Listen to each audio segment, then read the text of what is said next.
دوستای گلم، روزتون بخیر. در خدمتتون هستم با آموزش ترکیب پودر سنگ هنری ترک و رزین. قبل از اینکه بخوایم آموزش رو بذاریم، من یه مختصر توضیحاتی رو میخوام راجع به رزین بهتون بدم. رزین همونطور که میدونید و مطمئنم همتون اونایی که کار هنری میکنن اسمش رو شنیدن، به صورت چند نوع وجود داره، به صورت دو نوع. یکیش رزین طبیعیه، یکیش رزین مصنوعی یا همون رزین صنعتی هستش.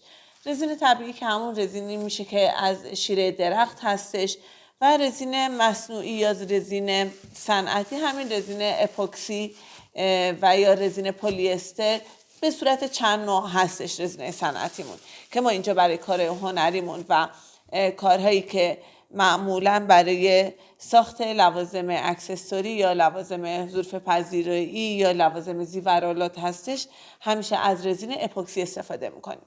رزین اپوکسی دو جزءه، جزء 1 و جزء 2، هاردنر و رزین. به صورت چند نوع اما رزین داریم. یکیش رزین رقیق، نیمه رقیق، غلیظ، نیمه غلیظ. به این صورت ما این رزینا رو داریم که شما وقتی که از شرکتی میخواید اینا رو تهیه بکنید، خودتون بنا به اون درخواستی که دارید و اون کارایی که رزین براتون داره، خب سفارش میدید که یا رزین غلیظ میخوام یا رزین نیمه غلیظ یا رقیق و یا نیمه رقیق. من اینجا میخوام از رزین نیمه غلیظ استفاده بکنم.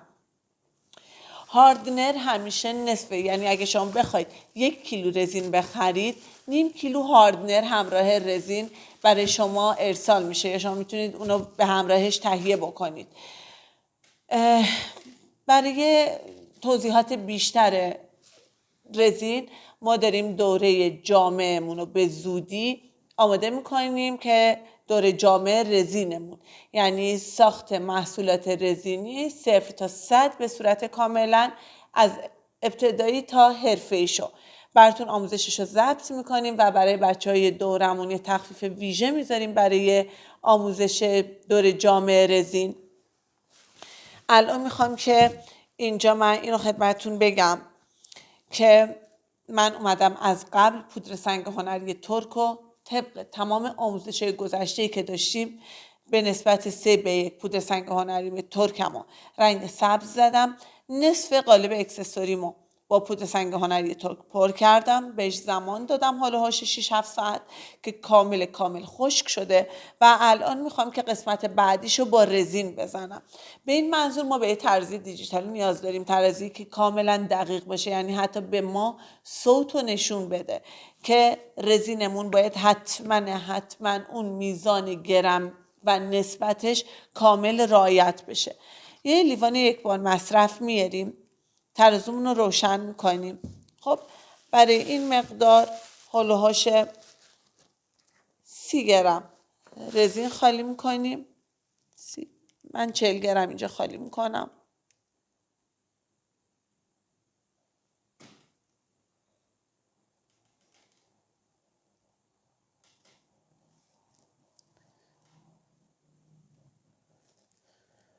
خب 42 شد.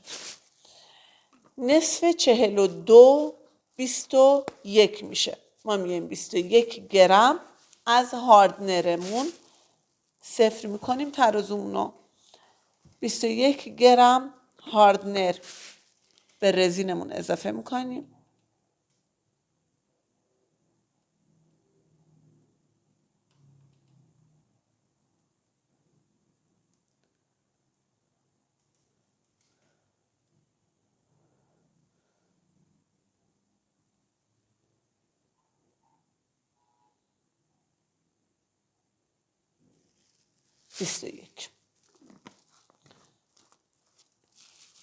خب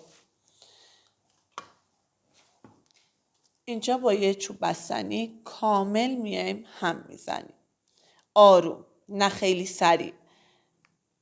باید خیلی آروم هم بزنیم که موادمون دو جزءمون کامل با هم مخلوط بشه. میبینید یه حالت کدر، یه حالت رگه به خودش گرفت. اینجا ما باید در حد اینو هم بزنیم که کامل دوباره محلول صاف و یه دست و شفافی داشته باشیم. از دیواره ها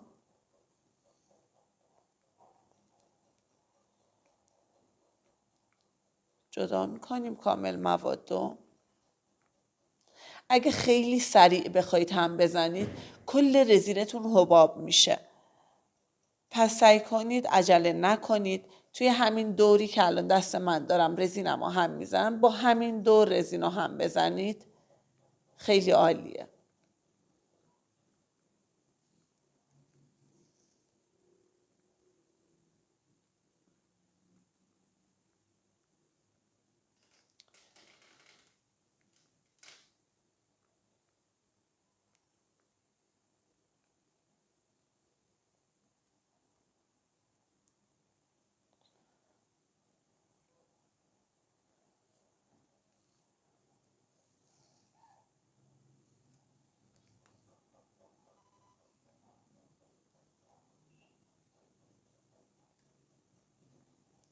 همونطور که میبینید کم کم دوباره داره به همون حالت شفاف بودن اولیه خودش برمیگرده.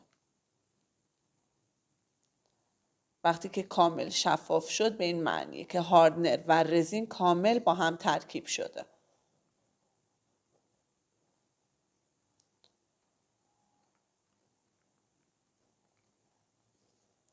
خب ببینید هیچ کدوم از اون رگه ها باقی نمونده.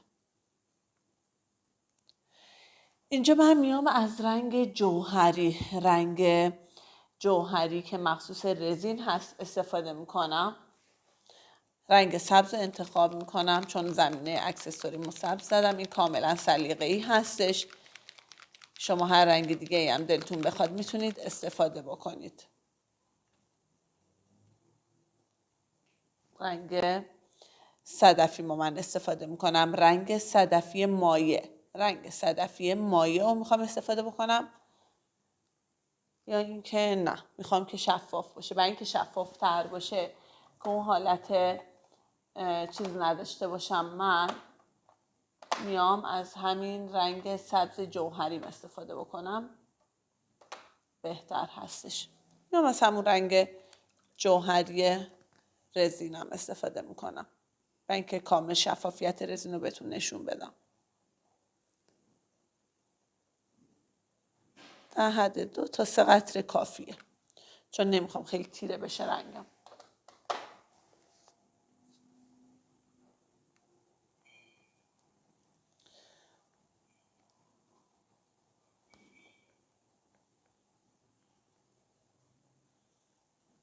کامل مخلوط میکنیم. یه رنگ سبز آبی خوشگلی در اومد.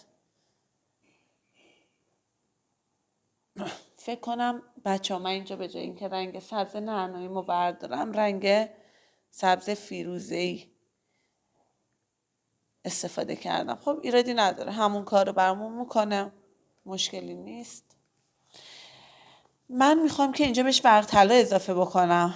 ورق طلا اضافه میکنم داخل رزینم، کامل با هم مخلوط میکنم رزین رو به همراه ورق طلا که کامل خورد بشه.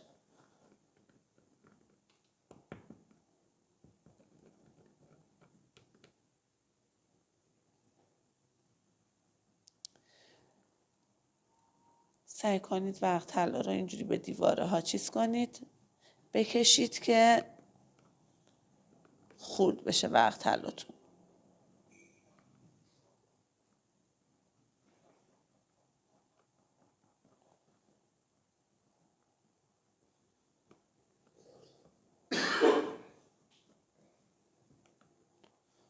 خب در همین حد کافی هستش.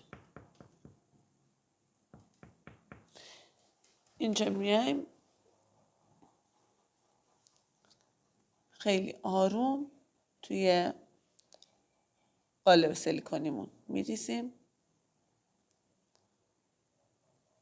خب اینجا اگه روی پودر سنگم نریزید هیچ ایرادی نداره. منتها من همیشه میریزم روی پودر سنگم که مقاومت کارمم بالا ببره، یعنی مقاومت پودر سنگم رو شاید به جرئت بگم 70-80 برابر میکنه. با کمک همین چوب بستنی که دستمه روی پودرم میکشم که به همه قسمت ها برسه.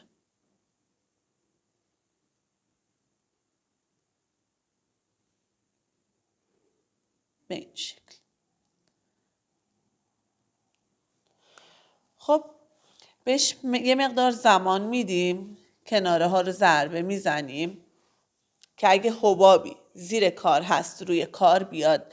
برای حبابگیری رزین ما میایم از ترش و یا فندک اتمی. ترش رو برای کارهای معمولا خیلی بزرگ استفاده میکنیم، منتها الان چون کارمون کوچیک هست این فندک اتمی هم جواب میده.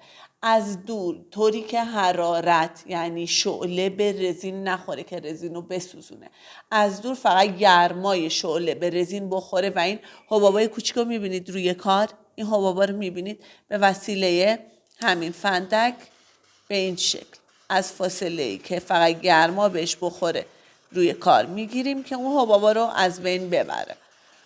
حالا بعد از 2 تا 3 دقیقه اگه دوباره حبابی روی کار اومد، دوباره فندک رو استفاده بکنیم از همون فاصله که حباب گیری بکنه کارو. ما باید رزین رو بهش 24 ساعت، بسته به اینکه چه رزینی استفاده میکنیم. آیا رزینمون غلیظه، آیا رقیقه. اگه رزینمون غلیظ یا نیمه غلیظ باشه معمولا 24 ساعت کامل کافیه برای اینکه بهش زمان بدیم برای خشک شدنش. اگه رقیق و یا نیمه رقیق باشه بین 2 تا 3 روز حتما باید بهش زمان بدیم که کامل رزینمون خشک بشه. خب من اینجا قبلا این کار رو در آوردم از قالب، اینو به همین سبکی که دیدید درست شده، پشتشو رزین گرفته، از قالب در آورده و با این کار ترکیب پودر سنگ هنری و با رزین رو براتون اجرا کردم. امیدوارم که از این آموزش لذت برده باشید و اینو توی خونه برای خودتون بسازید، عکسش هم برای ما ارسال کنید. دوستای گلم سلام، روزتون بخیر. 24 ساعت از رزینی که توی قالب ریخته بودیم برای کار تلفیقی پودر سنگ هنری و رزینمون الان میخوایم از قالب خارجش کنیم و ببینید کارو. این نمونه قبلیش بود که من بهتون نشون دادم، کاری که قبلا از قالب در آوردیم. من اینجا با پودر پیگمنت طلایی و وارنیش پای تینر این ورق طلای مایع رو درست کردم و این قسمتاشو خودم همینجوری طرح زدم به شکل ورق طلا. اینجا این کاری هم که براتون گذاشتم توی قالب خیلی آروم از قالب در میاریم. این کارمون میشه، کاری که این قسمتش پودر سنگ هنریه و این قسمتش رزینه.